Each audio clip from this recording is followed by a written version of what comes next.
Hands is not so much as suspended, while the eyes survey the faces in the tumbrils. Here and there, the inmate has visitors to see the sight.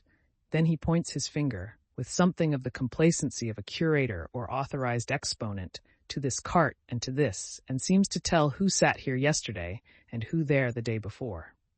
Of the riders in the tumbrils, some observe these things, and all things on their last roadside, with an impassive stare. Others, with a lingering interest in the ways of life and men.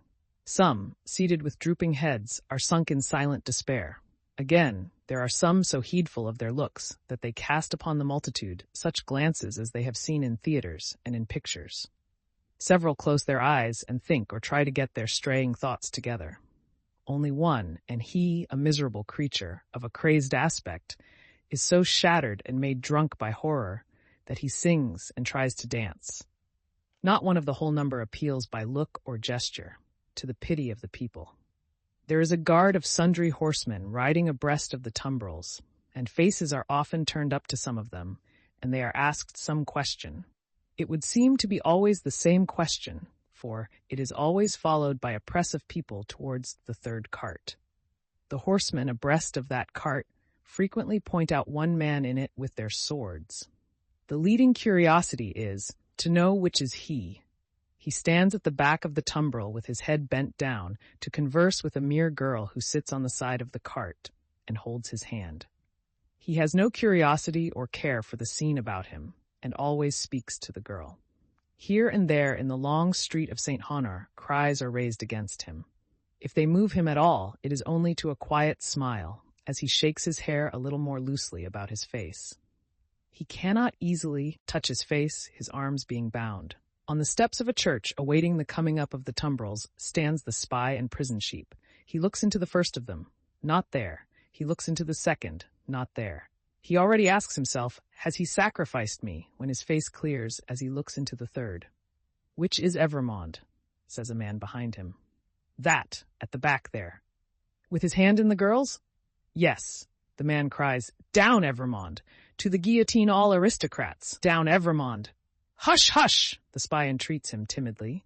And why not, citizen? He is going to pay the forfeit. It will be paid in 5 minutes more. Let him be at peace. But the man continuing to exclaim, down Evrémonde! The face of Evrémonde is for a moment turned towards him. Evrémonde then sees the spy and looks attentively at him and goes his way. The clocks are on the stroke of 3, and the furrow plowed among the populace is turning round to come on into the place of execution and end.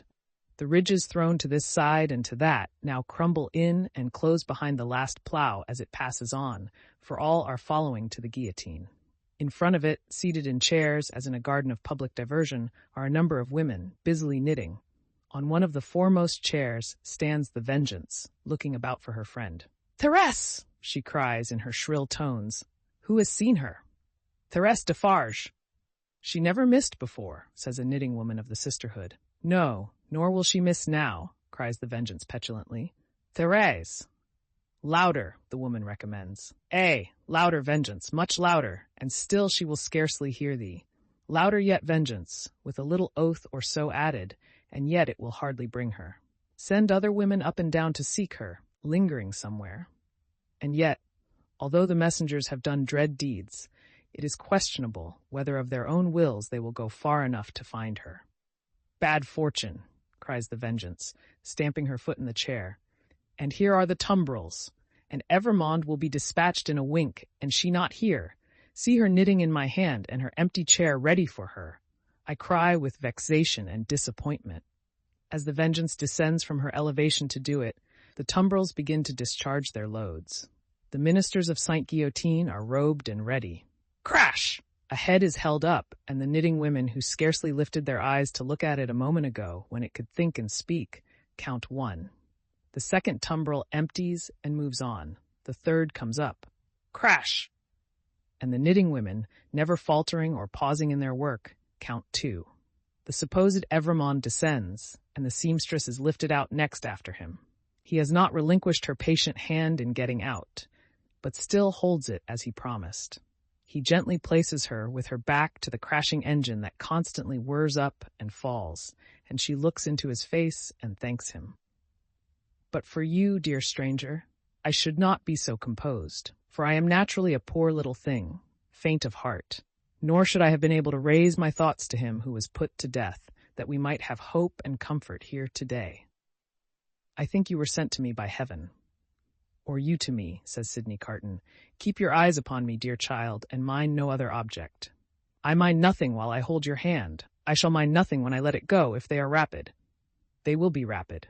Fear not. The two stand in the fast-thinning throng of victims, but they speak as if they were alone. Eye to eye, voice to voice, hand to hand, heart to heart. These two children of the universal mother, else so wide apart and differing, have come together on the dark highway to repair home together and to rest in her bosom. Brave and generous friend, will you let me ask you one last question? I am very ignorant, and it troubles me, just a little. Tell me what it is. I have a cousin, an only relative and an orphan, like myself, whom I love very dearly. She is 5 years younger than I, and she lives in a farmer's house in the south country. Poverty parted us, and she knows nothing of my fate, for I cannot write, and if I could, how should I tell her? It is better as it is. Yes, better as it is. What I have been thinking as we came along, and what I am still thinking now, as I look into your kind, strong face, which gives me so much support, is this. If the Republic really does good to the poor, and they come to be less hungry, and in all ways to suffer less, she may live a long time. She may even live to be old. What then, my gentle sister? Do you think the uncomplaining eyes in which there is so much endurance fill with tears, and the lips part a little more and tremble, that it will seem long to me, while I wait for her in the better land where I trust both you and I will be mercifully sheltered? It cannot be, my child. There is no time there, and no trouble there. You comfort me so much, I am so ignorant. Am I to kiss you now? Is the moment come? Yes. She kisses his lips, he kisses hers, they solemnly bless each other. The spare hand does not tremble as he releases it. Nothing worse than a sweet, bright constancy is in the patient face. She goes next before him, is gone. The knitting women count 22. I am the resurrection and the life, saith the Lord. He that believeth in me, though he were dead, yet shall he live. And whosoever liveth and believeth in me shall never die. The murmuring of many voices, the upturning of many faces, the pressing on of many footsteps in the outskirts of the crowd, so that it swells forward in a mass like one great heave of water, all flashes away. 23. They said of him about the city that night that it was the peacefullest man's face ever beheld there. Many added that he looked sublime and prophetic. One of the most remarkable sufferers by the same axe, a woman, had asked at the foot of the same scaffold, not long before, to be allowed to write down the thoughts that were inspiring her. If he had given any utterance to his, and they were prophetic, they would have been these. I see Barsad and Cly, Defarge, the vengeance, the juryman, the judge, long ranks of the new oppressors who have risen on the destruction of the old, perishing by this retributive instrument before it shall cease out of its present use. I see a beautiful city and a brilliant people rising from this abyss, and in their struggles to be truly free, in their triumphs and defeats through long years to come, I see the evil of this time and of the previous time of which this is the natural birth, gradually making expiation for itself and wearing out. I see the lives for which I lay down my life, peaceful, useful, prosperous, and happy, in that England which I shall see no more. I see her with a child upon her bosom, who bears my name. I see her father, aged and bent, but otherwise restored, and faithful to all men in his healing office, and at peace. I see the good old man, so long their friend, in 10 years' time enriching them with all he has, and passing tranquilly to his reward. I see that I hold a sanctuary in their hearts, and in the hearts of their descendants, generations hence. I see her, an old woman, weeping for me on the anniversary of this day. I see her and her husband, their course done, lying side by side in their last earthly bed, and I know that each was not more honored and held sacred in the other's soul than I was in the souls of both.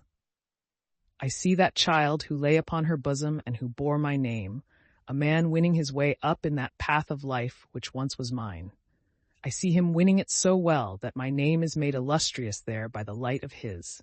I see the blots I threw upon it faded away.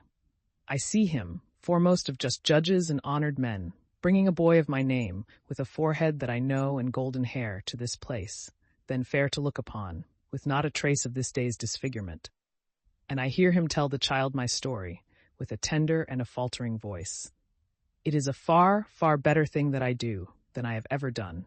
It is a far, far better rest that I go to than I have ever known.